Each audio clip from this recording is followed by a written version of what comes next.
এবছরের শুরু থেকেই ঘন ঘন ভূমিকম্পে কাঁপছে দেশ। গত 4 মাসে রেকর্ড হয়েছে ছোট বড় শতাধিক কম্পন।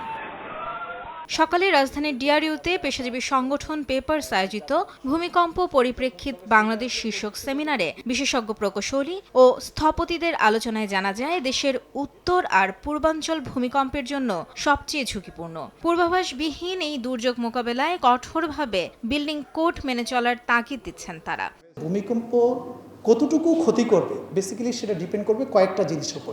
এক মোটা দাগে যদি বলি, সেটা হচ্ছে যে কত মাত্রার ভূমিকম্প হচ্ছে, মাটির কত গভীরে সেটা তৈরি হচ্ছে, কী ধরনের মাটিতে সেটা তৈরি হচ্ছে, আরেকটা হচ্ছে ওই অঞ্চলের জনবসতি বা ঘনবসতি কেমন। ভিজারাল পাবলিক সেফটি ইস্যুস যেগুলো বিল্ডিং কোড দ্বারা রেগুলেশন দ্বারা আমরা যদি কন্ট্রোল করতে পারি, এটা খুব একটা মেজর রকেট সায়েন্স না, কিন্তু এগুলো পলিসি দ্বারা এবং কোড দ্বারা অবশ্যই আমাদের এটা করতে হবে।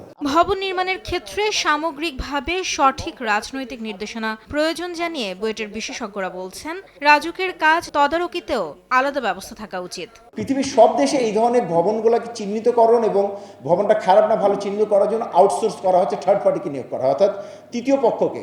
কারণ রাজুক যেহেতু নিজেই হচ্ছে বিল্ডিংয়ের ছাড়পত্র দিচ্ছে, নকশা অনুমোদন দিচ্ছে, তাকে দিয়ে বিল্ডিং চেক করার কোনো কারণ নেই। দুর্যোগের পর উদ্ধার কাজের চেয়ে পূর্বাভাসবিহীন এই প্রাকৃতিক বিড়ম্বনা মোকাবেলায় সংশ্লিষ্টদের যথোপযুক্ত প্রশিক্ষণ দিতে হবে মত বিশেষজ্ঞদের। মায়মুনা হায়দার চৌধুরী, সময় সংবাদ, ঢাকা।